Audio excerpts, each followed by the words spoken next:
Shalom, shalom, bien-aimé. Bonjour, bonsoir. C'est là de prendre l'heure à laquelle tu vas suivre cette émission, notre émission que vous savez tous que ça intitule Un mot pour ta vie. C'est ton émission. Nous voici aujourd'hui. Vous savez que cette semaine, nous sommes en train de continuer sur le thème, le mot Dieu, qui est un nom et qui est aussi un mot. Donc, nous sommes en train de parler de notre Dieu. C'est notre deuxième jour, comme je disais. Nous allons continuer. Alors, nous allons d'abord recommander ces instants entre la main de notre Seigneur. Nous voulons que le Saint-Esprit puisse nous orienter, nous guider, nous accompagner à la bonne compréhension et surtout à la bonne interprétation de sa parole. Éternel Dieu, nous te bénissons, nous te recommandons ces instants. Nous voulons encore, Père, que tu puisses nous accompagner, nous assister, Père. C'est là qui sont connectés, qui viendront suivre ces moments aujourd'hui, après, et même des années après, que cela reste bénéfique à leur égard. Nous voulons, dans ces 10 minutes de vérité, que cela améliore, que cela accompagne notre marche avec toi. Dans le nom de Jésus, nous avons ainsi prié. Amen.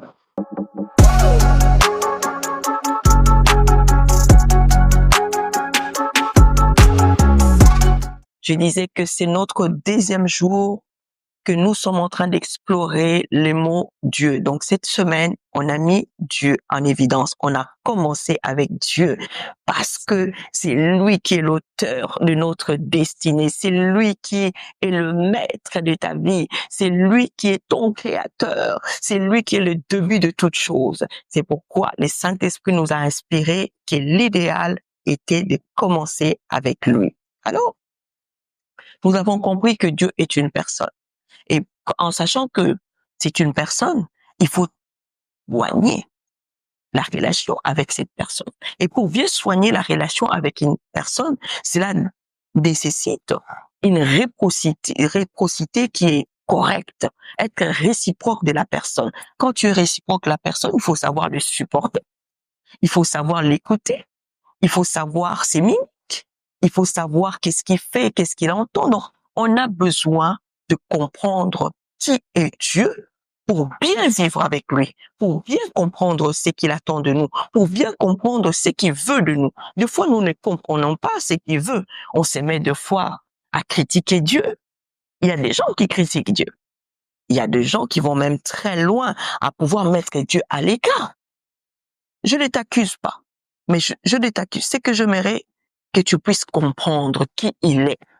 Lorsque tu comprends la personne, et tu sais quand tu as l'habitude déjà d'une personne qui vit avec toi, il pose un acte ou il dit quelque chose, tu dis, ah, laissez, je veux pas le suivre, je le connais.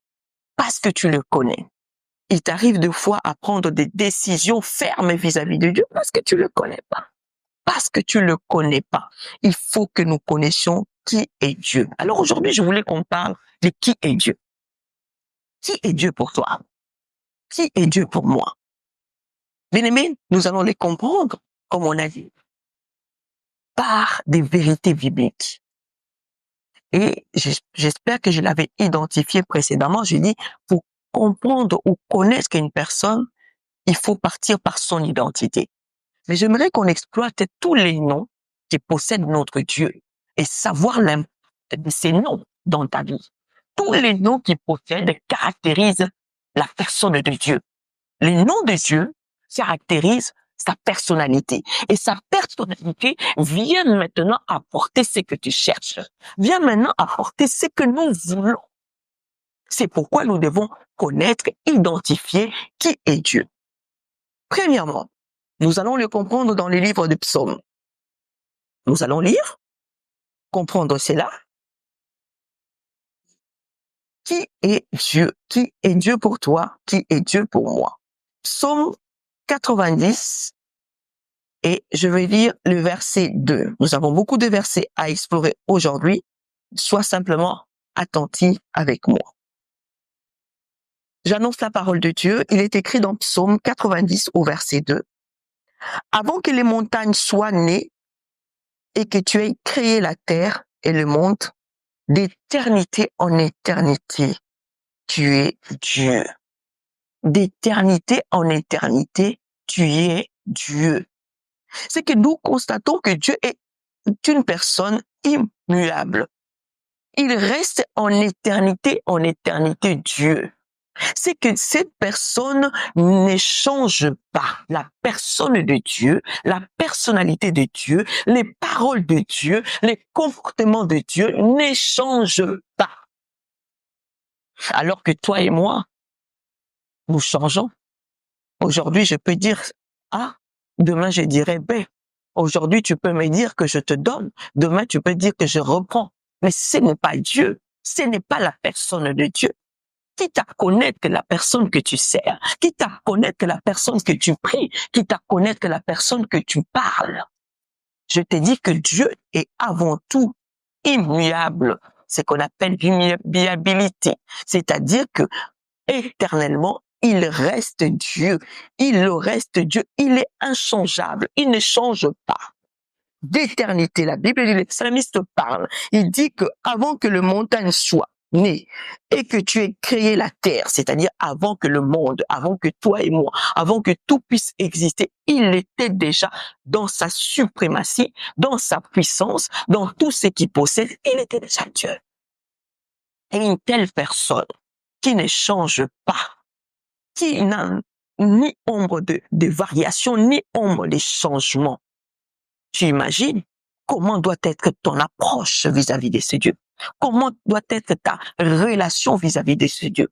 Comment doit être ta coopération vis-à-vis de cette personne? Quand tu es devant un humain qui change, quand tu es devant moi qui change, tu sais aussi comment te comporter.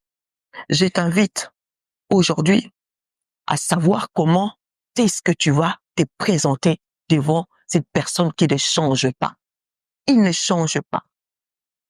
Là, tu es obligé d'avoir confiance à une telle personne, à la personnalité de Dieu. Tu es appelé à faire confiance à Dieu. Je t'invite à faire confiance à Dieu, parce que le mot Dieu là, le nom Dieu là, est attribué à une personne d'éternité en éternité. Il reste le même. À aucun moment. Que tu sois faible, que tu sois fort, que tu l'aimes pas, que tu pêches, que tu fasses quoi, il reste Dieu. Tu dois ramener ta confiance auprès du Seigneur. Rien que son nom, rien que ce qu'il est, rien que sa personnalité nous pousse à pouvoir chercher, à créer une intimité, à créer une approche constante, une approche infinie avec ces dieux-là. Bien des fois, nous perdons confiance. Mais je peux perdre confiance à un homme parce qu'un homme change. Je peux perdre confiance, bien aimé, à mon enfant. L'enfant, tu me diras, mais c'est ton enfant. Parce que mon enfant peut aujourd'hui me dire qu'il m'aime, mais demain changer. Mais comment ne pas avoir confiance à une personne qui ne change pas? Son oui reste oui. Son non reste non. C'est ça, notre Dieu. Les hommes, j'entends des hommes dire, hein, moi, quand je dis oui, c'est oui.